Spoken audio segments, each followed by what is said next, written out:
Travel writing has always been boozy. Hemingway's daiquiris in Havana, Jack Kerouac's jugs of red wine on the road, Graham Greene drinking gin and tonics in Africa. This kind of drinking was seen as a way of immersing oneself in the local culture and community, and as a way to chase whatever romantic and exotic notions that people associate with travel.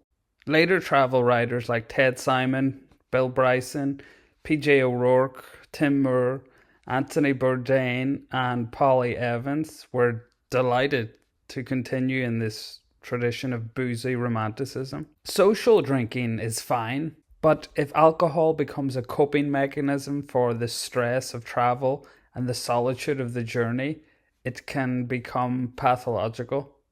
Solitary boozing in grubby hotel rooms is not romantic or cool. In the short term, it might numb the stresses of the journey, but in the mid and long term, it will increase anxiety and make everything else more difficult. We need to remember that Hemingway, Kerouac, and Greene all became alcoholics, or at the very least, they were problematic drinkers. Okay, let's look at some quotes. We'll start with Bill Bryson. Very funny, very readable, very popular. He is mostly a social drinker in his travel writing, one of the least problematic, but even he has his moments. This is from Neither Here Nor There. He would have been in his late 30s when he wrote this. I had a hangover you could sell to science, but after 2 cups of strong coffee at a sunny table outside the pub, a handful of aspirins, 2 cigarettes, and a cough so robust that I tapped into 2 new seams of phlegm, I felt tolerably human and was able to undertake a gentle stroll to the waterfront through the dappled sunshine of St. Pauli Park. At another point, he talks about wanting to throw some irksome person off a train because he's hungover. Come on, Bill, what are you doing to yourself? Here's another quote. Solitary drinking is a strange and dangerous thing. You can drink all night and not feel the remotest sense of intoxication. But when you rise, you discover that while your head feels clear enough, your legs have suddenly decided to go in for a little moonwalking or some other involuntary embarrassment. I moved across the square, dragging one reluctant leg behind me, as if under the strain of a gunshot wound, and realized I was too far gone to walk anywhere. Strange and dangerous indeed, Bill. At another point, he reflects on his time in Sofia, Bulgaria, with his friend Stephen Katz in the early 70s. American tourists were a rare breed in Eastern Europe in those days, thus the boys got a lot of attention. He says, "We got so drunk every night that we missed a dozen opportunities for sexual gratification, but it was wonderful nonetheless." Well, there's another reason not to drink too much. Next, we have Tim Moore, another very funny travel writer. His is a particular case because he's done several of these long distance cycling trips, and he writes about them in a jovial, nonchalant way. Jolly good, chalks away. But these are arduous journeys.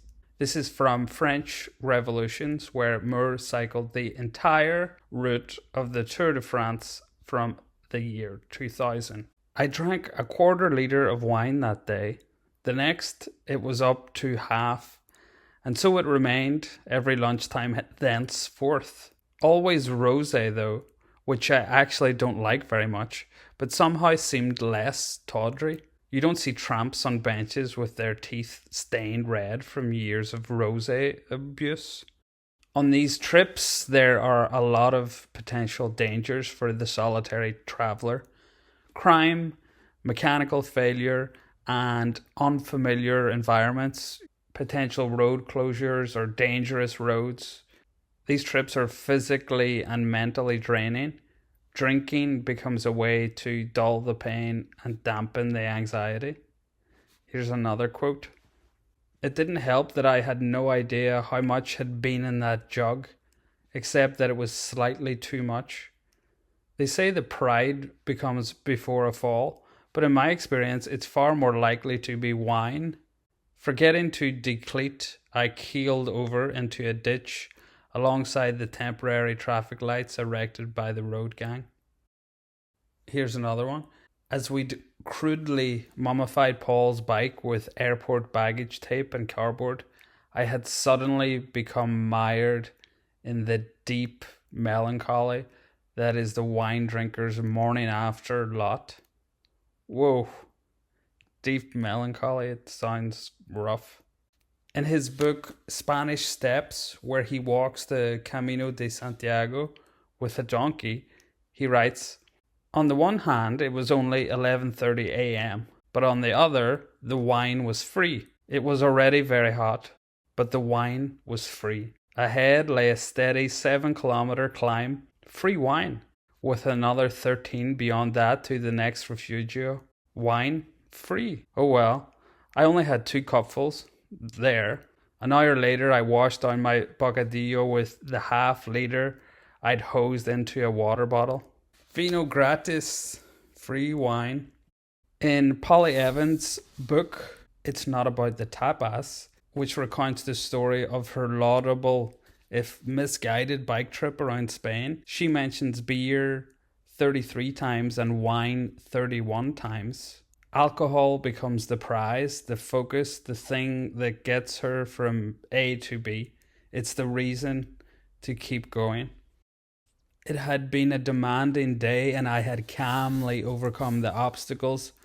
I felt I deserved a glass of wine, or 2, or 3, to celebrate my survival. I asked the waiter if they served half bottles. No, he said, but I'll give you the whole bottle and you can just drink half of it. It tasted too good and the half bottle turned to 3/4. Ted Simon has a similar relationship with beer in Jupiter's Travels. This was a dangerous solo motorbike trip around the world in the 70s, and he mentions beer 59 times in the book. The danger comes from the solitary drinking, when booze becomes a mean of numbing the anxiety, the stress, and the loneliness of the journey. In Polly Evans' book, she writes, I bolted my food and bought a big bottle of comforting Rioja to take away. I slunk back to my room in the company of my TV remote control and clandestinely guzzled my wine from the bathroom water glass. It was 9:55 and time for the most pressing appointment of my day, the weather report. No, Polly, don't do it. Alone in her hotel room, the drinking goes from being a ritual of belonging to a symptom of isolation. In general, what we see in British and American travel writing is that alcohol is depicted in a knowing and jocular way. Nudge, nudge, wink, wink. The reader is supposed to be in on the joke, but sometimes this kind of playful attitude towards alcohol actually conceals pathological behavior. For example, guzzling Rioja from your bathroom water glass. Her words, not mine. Or in Tim Moore's books, we can see how quickly we can become dependent on alcohol, especially in stressful situations. I drank a 1/4 liter of wine that day. The next, it was up to half, and so it remained every lunchtime thenceforth. So at this point, alcohol becomes a means to escape the world rather than be part of it. You could say that we become dependent on caffeine too. So chill out, but in reasonable doses. Caffeine is totally safe. It even has positive side effects. Alcohol damages nearly every organ in the body and is highly addictive. I understand why these writers maintain a chipper and cheery tone. The reader waiting in the airport wants entertainment and distraction.